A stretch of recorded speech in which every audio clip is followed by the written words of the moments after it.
तर चला मैत्रिणींनो, जर का हॉटेल बंद करायचं असेल तर एक वेळा ही रेसिपी नक्की ट्राय करा, कारण ही रेसिपी बनवल्यानंतर तुम्ही हॉटेलमध्ये जायचं नक्की बंद करणार एवढी गॅरंटी, कारण एवढी टेस्टी होते ही रेसिपी। तर चला रेसिपीला सुरुवात करूया।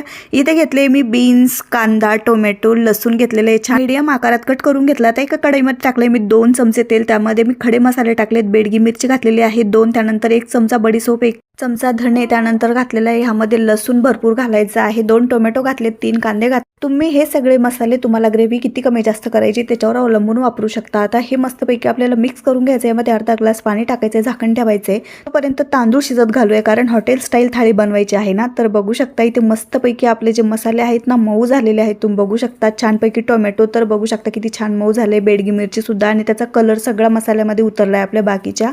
तर हे मस्तपैकी थोडंसं गार होऊ द्यायचं आहे, त्यामध्ये कोथिंबीर घालून कढई छानपैकी धुवून त्यामध्येच टाकून मिक्सरमध्ये वाटून साईडला ठेवायचं आहे। आता आपल्याला 3 पळी तेल टाकून त्यामध्ये काजू हलक्या रंगावर येईपर्यंत किंवा सोनेरी रंगावर येईपर्यंत परतून घ्यायचे, जास्त याला तळून घ्यायचं नाही किंवा जास्त लाल होऊ द्यायचं नाहीये। आता काजू साईडला काढल्यानंतर त्यामध्ये बारीक चिरलेलं बीन्स टाकायचं आहे, बघू शकता मस्तपैकी 2 मिनिट फक्त याला आपल्याला तेलात परतून घ्यायचं, जास्त परतून घ्यायचं नाही। लगेच त्यामध्ये आपल्याला हा मसाला सोडायचा आहे जो की आपण वाटून घेतलेला आहे।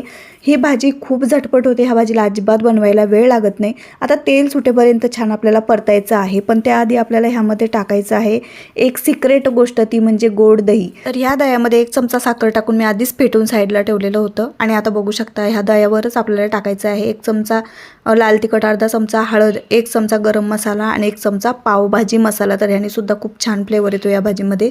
आता हे सगळं मसाला आपल्याला एकजीव होईपर्यंत परतून घ्यायचं आहे आणि तेल सुटेपर्यंत परतायचे। त्याआधी बघू शकता थोडंसं मी ह्यामध्ये तूप सुद्धा घातलं, तूप एकदम ऑप्शनल आहे, आवडत असल्यास घाला, नाही तर नाही घातलं तरी चालेल। आता ते कमी गॅसवर मसाला फ्राय होतोय तोपर्यंत बघू शकता आपला जो राईस आहे किती छान सुटसुटीत झालाय की नाही, आहे की नाही हॉटेलसारखा सेम जिरा राईस। तर एकदम भारी आपला इथे जिरा राईस तयार आहे। आता ज्या भांड्यात आपण वाटण वाटलं होतं ना तेच भांडं धुवून ह्यामध्ये मी पाणी घातलेलं आहे, आणि अजून अर्धी वाटी पाणी घातलं होतं, जास्त पाणी घालण्याची गरज नाही। आता मी जाडसर कट केलेला कांदा ह्यामध्ये घातला आणि काजू घातले, तुम्ही वाटलंस तर शिमला मिरची, गाजर ह्याचा सुद्धा ह्यामध्ये वापर करू शकता।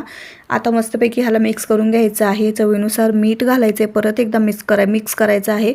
आता बघू शकता कोथिंबीर वगैरे घालायचं आहे मस्तपैकी, आणि इथे आपली भाजी जी आहे ना ती तयार आहे। तर मी असा ह्या प्रकारे एकदम साध्या पद्धतीचा आपला पराठा बनवला होता, ह्याचा फुल व्हिडिओ मी यूट्यूबवर अपलोड केलेला आहे, तो तुम्ही जाऊन बघू शकता।